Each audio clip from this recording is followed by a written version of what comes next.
Bismillahirrahmanirrahim. Assalamualaikum warahmatullahi wabarakatuh. Perkenalkan, nama saya Nurmalasari Amril, NIM H0317028. Di sini saya ingin membuat video pembelajaran dengan judul Sistem Ekskresi untuk memenuhi mata kuliah Fisiologi Hewan.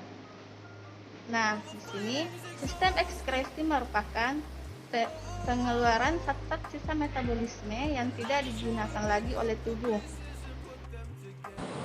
Pertama-tama, kita akan membahas mengenai definisi sistem ekskresi.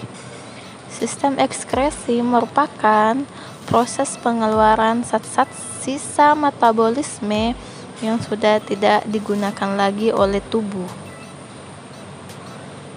Nah, selanjutnya kita akan membahas mengenai sistem ekskresi pada hewan invertebrata dan hewan vertebrata.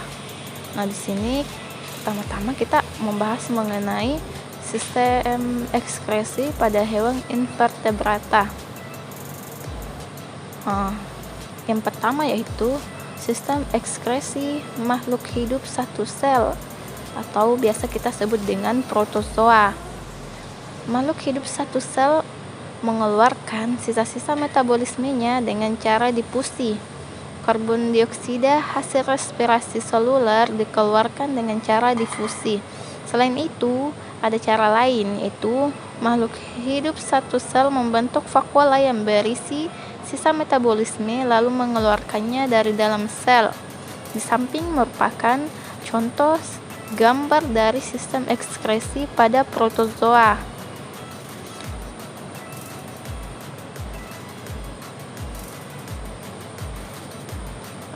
Yang kedua, kita akan membahas mengenai sistem ekskresi pada planaria. Organ ekskresi yang paling sederhana dapat ditemukan pada cacing pipih atau planaria. Nah, organ ekskresi pada planaria berupa jaringan menyerupai pipa yang bercabang-cabang. Organ tersebut bernama protonefridia. Gambarnya dapat kita lihat di samping. Terdapat sistem ekskresi pada planaria. Selanjutnya yang ketiga, sistem ekskresi cacing tanah. Cacing tanah, moluska, dan beberapa hewan invertebrata lainnya memiliki struktur ginjal yang sederhana yang disebut dengan nefridia. Struktur tersebut terdapat di setiap segmen tubuhnya. Dalam cairan tubuh cacing tanah yang memenuhi rongga tubuhnya terkandung sisa metabolisme maupun nutrien. Nah, cairan inilah yang disaring oleh ujung tabung berbentuk corong dengan silia tersebut yang dinamakan nefrostom. Nah, di samping merupakan contoh sistem ekskresi pada cacing tanah. Selanjutnya, sistem ekskresi pada serangga. Alat ekskresi pada serangga, contohnya pada belalang, adalah tubulus malpighi. Gambarnya bisa kita lihat di samping. Nah, badan malpighi tersebut berbentuk bulu-bulu halus yang terikat pada ujung usus posterior belalang dan berwarna kekuningan. Zat-zat buangan diambil dari cairan tubuh atau hemolimfa oleh saluran malpighi di bagian ujung, kemudian cairan masuk ke bagian proksimal, lalu masuk ke usus belakang dan dikeluarkan bersama feses dalam bentuk kristal-kristal asam urat. Kemudian kita akan membahas mengenai sistem ekskresi pada hewan vertebrata. Nah, yang pertama yaitu sistem ekskresi pada feces atau ikan, di mana mekanisme filtrasi dan reabsorpsi juga terjadi pada ginjal ikan. Mineral dan zat-zat makanan lebih banyak diabsorpsi, sedangkan air hanya sedikit diserap. Dengan sedikit minum dan mengeluarkan urin dalam volume besar, Ikan air tawar menjaga jaringan tubuhnya agar tetap dalam keadaan hipertonik. Ekskresi amonia dilakukan dengan cara difusi melalui insangnya. Di bawah merupakan contoh alat ekskresi pada ikan. Selanjutnya mengenai sistem ekskresi pada amfibi atau katak. Nah, di sini tipe ginjal pada amfibia adalah tipe ginjal opistonefros. Katak jantan memiliki saluran ginjal dan saluran kelamin yang bersatu dan berakhir di kloaka. Ketika berada dalam air dengan jangka waktu yang lama, katak mengeluarkan urin dalam volume yang besar. Namun kandung kemik katak dapat dengan mudah terisi air. Air tersebut dapat diserap oleh dinding kandung kemihnya sebagai cadangan air ketika katak berada di darat untuk waktu yang lama. Di samping merupakan sistem ekskresi pada amfibi. Selanjutnya sistem ekskresi pada reptil. Tipe ginjal pada reptil adalah metanefros. Pada saat embrio, reptil memiliki ginjal tipe pronefros, kemudian pada saat dewasa berubah menjadi mesonefros hingga metanefros. Hasil ekskresi pada reptil adalah asam urat. Asam urat tersebut dapat diekskresikan dalam bentuk pasta berwarna putih. Beberapa jenis reptil juga menghasilkan amonia, misalnya pada buaya dan kura-kura. Di samping merupakan contoh dari sistem ekskresi pada reptil. Nah, pembahasan berikutnya mengenai sistem ekskresi pada aves atau pada burung. Burung memiliki tipe ginjal dengan tipe metanefros. Burung tidak memiliki kantung kemih sehingga urin dan fesesnya bersatu dan dikeluarkan melalui lubang kloaka. Urin pada burung diekskresikan dalam bentuk asam urat. Selanjutnya, sistem ekskresi pada manusia. Nah, sistem ekskresi di sini merupakan proses pengeluaran zat-zat sisa metabolisme yang sudah tidak digunakan lagi oleh tubuh. Sisa-sisa metabolisme berupa senyawa-senyawa yang bersifat toksik atau racun, sehingga jika tidak dikeluarkan dari tubuh dapat menyebabkan terganggunya fungsi organ-organ di dalam tubuh. Nah, ini merupakan contoh organ-organ pada sistem ekskresi manusia. Terdapat kulit, paru-paru, ginjal, dan hati. Pertama-tama kita akan membahas mengenai ginjal. Alat pengeluaran ekskresi utama pada manusia adalah ginjal. Ginjal atau buah pinggang manusia berbentuk seperti kacang merah berwarna keunguan dan berjumlah 2 buah. Ginjal berperan dalam proses pembentukan urin.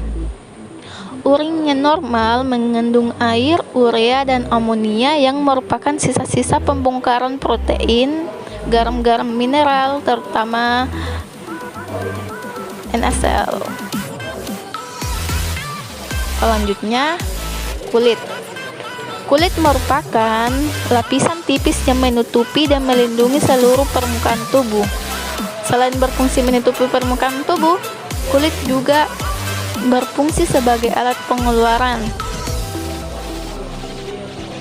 Zat sisa yang dikeluarkan melalui kulit adalah air dan garam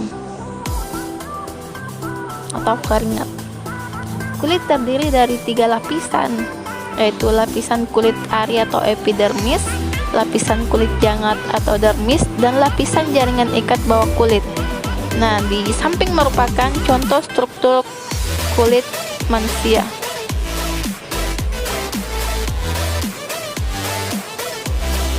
Selanjutnya yaitu proses pembentukan keringat. Ketika suhu di sekeliling kita panas, maka kulit akan mengatur suhu tubuh dengan banyak mengeluarkan keringat dan urin yang dihasilkan lebih sedikit. Sebaliknya, ketika suhu dingin, maka tubuh hanya sedikit memproduksi keringat dan mengeluarkan air lebih banyak melalui ginjal atau urin. Bisa kita lihat pada gambar di samping, di mana ketika suhu tubuh kita meningkat atau suhu udara di lingkungan kita tinggi, maka pembuluh-pembuluh darah di kulit akan melebar dan akan mengirim sinyal ke otak. Kemudian otak akan memberi respon menuju ke kelenjar keringat, di mana pada pangkal kelenjar keringat tersebut berhubungan dengan pembuluh darah. Maka terjadilah penyerapan air, garam, dan sedikit urea oleh kelenjar keringat.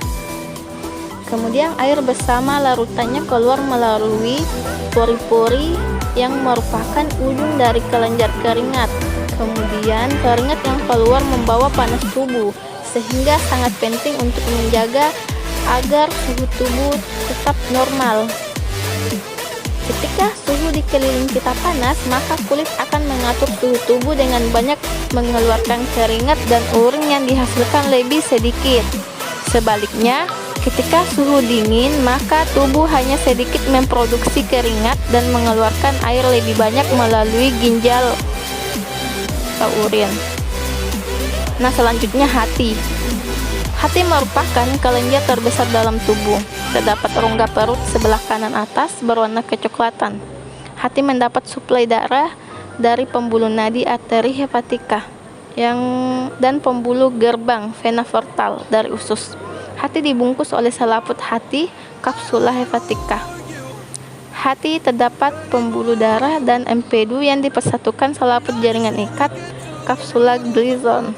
Hati juga terdapat sel-sel perombak sel darah merah yang telah tua, disebut histiosit.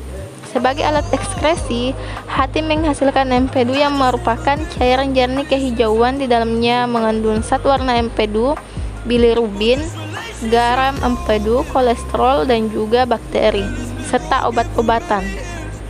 Zat warna empedu terbentuk dari rombakan eritrosit yang telah tua atau rusak, akan ditangkap histiosit, selanjutnya dirombak dan hemoglobinnya dilepas. Dan pada bagian terakhir yaitu paru-paru. Pada proses pernapasan dihasilkan zat sisa berupa karbon dioksida dan uap air yang akan keluar melalui lubang hidung. Zat sisa itu harus dikeluarkan karena dapat mengganggu fungsi tubuh. Penguraian karbohidrat atau glukosa dan lemak kecuali menghasilkan energi akan menghasilkan zat sisa berupa karbon dioksida dan air yang akan dikeluarkan lewat paru-paru. Manusia memiliki sepasang paru-paru yang terletak di rongga dada. Paru-paru berfungsi sebagai organ pernafasan, yaitu menghirup oksigen dan mengeluarkan karbon dioksida dan uap air. Uap air dan karbon dioksida berdifusi di dalam alveolus kemudian dikeluarkan melalui hidung. Kita telah sampai di akhir presentasi. Semoga dengan adanya video ini teman-teman dapat lebih paham lagi mengenai apa itu sistem ekskresi dan pentingnya organ-organ ekskresi pada tubuh kita. Sekian dari saya. Assalamualaikum warahmatullahi wabarakatuh.